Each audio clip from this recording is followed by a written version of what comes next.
So hello everyone, welcome to Mechanical Designer. Please subscribe my channel for development type of videos. বন্ধুরা আমার চ্যানেলকে subscribe করে দাও আর এই চ্যানেলে নতুন অ্যান্ড ফ্রেশ বেঙ্গল নিউজে তোমাদের সকলকে স্বাগত। আর তার আগে প্লিজ একটা লাইক আর হাইপ করে দাও, নাহলে ভিডিওগুলো কিন্তু নতুন লোকের কাছে পৌঁছায় না।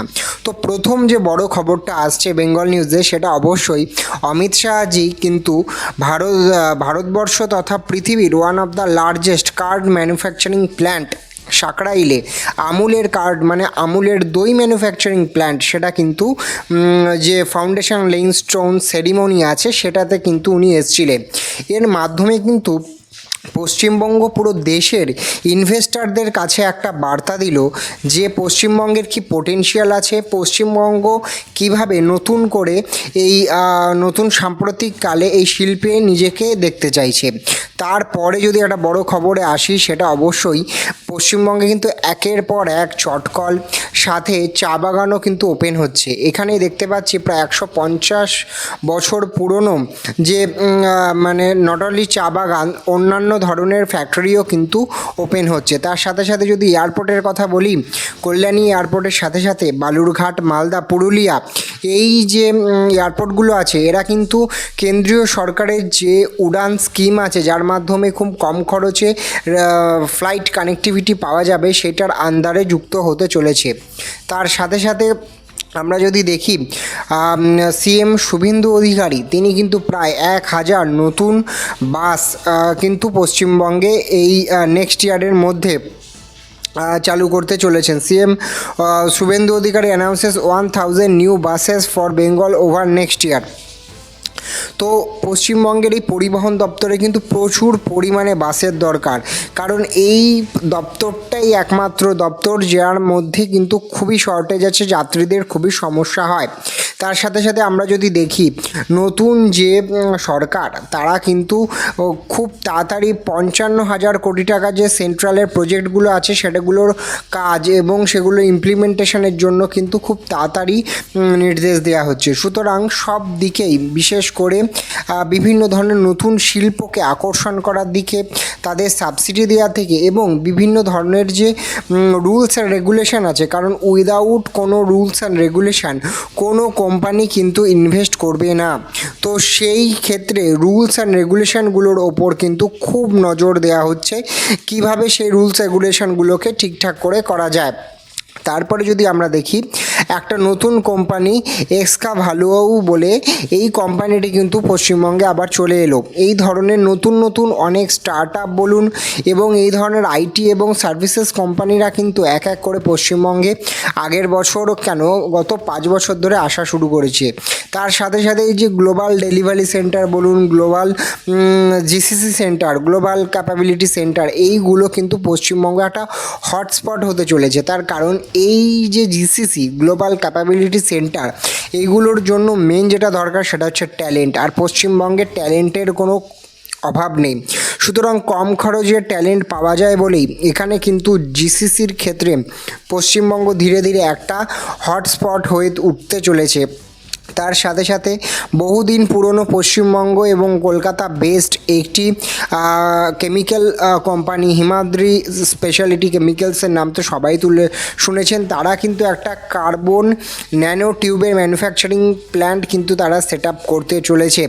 এই ধরনের কলকাতা বেসড কোম্পানি যখন নতুন নতুন সেক্টরে নিজেদের পা বাড়ায় এবং ম্যানুফ্যাকচারিং প্ল্যান্টগুলো তৈরি করে, তার মাধ্যমে কিন্তু রাজ্যেরই একটা আর্থিক উন্নতির কিন্তু দিক প্রশস্ত হয়। নট অনলি হিমাদ্রি কেমিক্যালস, তার সাথে সাথে টিটাগড় বলতে পারেন, টেক্সম্যাকো বলতে পারেন, আইটিসি বলতে পারেন, এই সংস্থাগুলো যত নিজেদের এক্সপ্যান্ড করছে ততই রাজ্যের ক্ষেত্রে কিন্তু একটা পজিটিভ মানে আর্থিক উন্নতির ক্ষেত্রে একটা পজিটিভ দিক কিন্তু উঠেই আসছে। তারপরে যদি আমরা দেখি রিসেন্ট সময়ে এরকম অনেকই পদক্ষেপ দেখা গেছে যেখানে কেন্দ্রীয় সরকারের ডাইরেক্ট সাপোর্ট, সেটা আমুলের ডেয়ারি প্ল্যান্টই হোক আর অন্যান্য শিল্পকে, বিশেষ করে ভারী শিল্পকে যেটার মাধ্যমে প্রচুর পরিমাণে কর্মসংস্থান হতে পারে, সেই শিল্পকে কিন্তু আকর্ষণ করার ক্ষেত্রে কেন্দ্র সরকারেরও কিন্তু একটা ভূমিকা আছে। তারপরে যদি দেখি নতুন সময় কল্যাণী সেকেন্ড এয়ারপোর্ট যেটা নিয়ে ভাবা হচ্ছে, কল্যাণীতে এয়ারপোর্ট, এইটার ওপরেও কিন্তু খুব চর্চা হচ্ছে।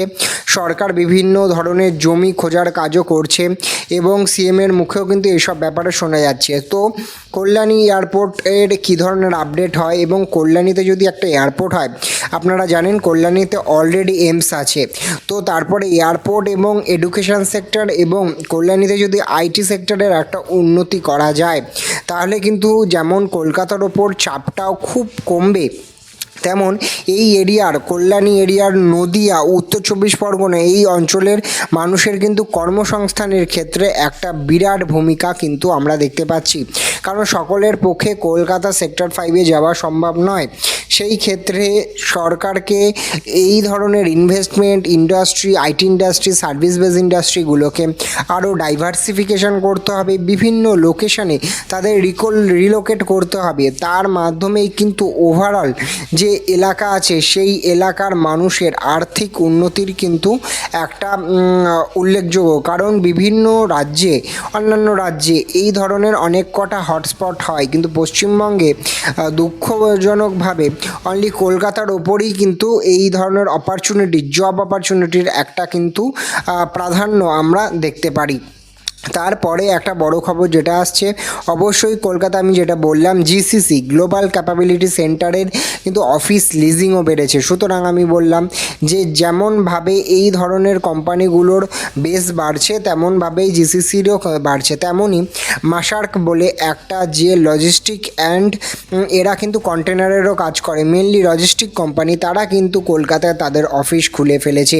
এটা একটা হিউজ ইন্টারন্যাশনাল একটা ট্রান্সপোর্ট কোম্পানি, আর পশ্চিমবঙ্গের অবস্থান অনুযায়ী এটা ট্রান্সপোর্ট কোম্পানিদের জন্য কিন্তু খুব উল্লেখযোগ্য এবং রাইজিং মার্কেট বলতে পারেন। তার সাথে সাথে মুর্শিদাবাদের এবং সহ নদিয়া সহ অনেক জেলাতেই এই যে বিভিন্ন ধরনের যে এক্সপ্লোরেশন, অয়েল এক্সপ্লোরেশনের কথা চলছে, তার সাথে সাথে ওএনজিসিকেও কিন্তু আরও বাংলার অন্যান্য জায়গায় মানে 4 জেলায় তাদের অনুসন্ধান করার কথাও কিন্তু বলা হয়েছে। তা আপনারা জানেন অশোকনগর ওয়াইল্ডফিল্ড থেকে ওএনজিসি তেল তুললে পশ্চিমবঙ্গের রাজস্ব কিন্তু বৃদ্ধি পাবে। তার সাথে সাথে রেল লিঙ্কের মাধ্যমে প্রায় 17 কিলোমিটার নর্থ বেঙ্গল কিন্তু লিঙ্ক হয়ে গেল।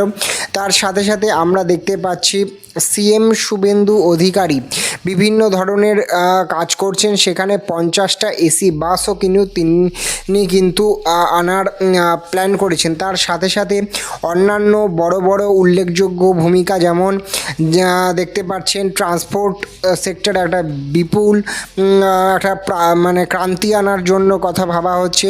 তার সাথে সাথে অন্যান্য দেশের স্টেটের মতো, অন্যান্য শহরের মতো এখানেও যাতে অন্যান্য শহরে যে মেট্রো আসে সেটার ক্ষেত্রে, তার সাথে সাথে এয়ারপোর্টের ক্ষেত্রেও কিন্তু কাজ চলছে। এই ধরনের আপডেট পেতে আমার চ্যানেলের সাথে যুক্ত থাকুন। Thank you all. পরের ভিডিওতে সবার সাথে দেখা হচ্ছে।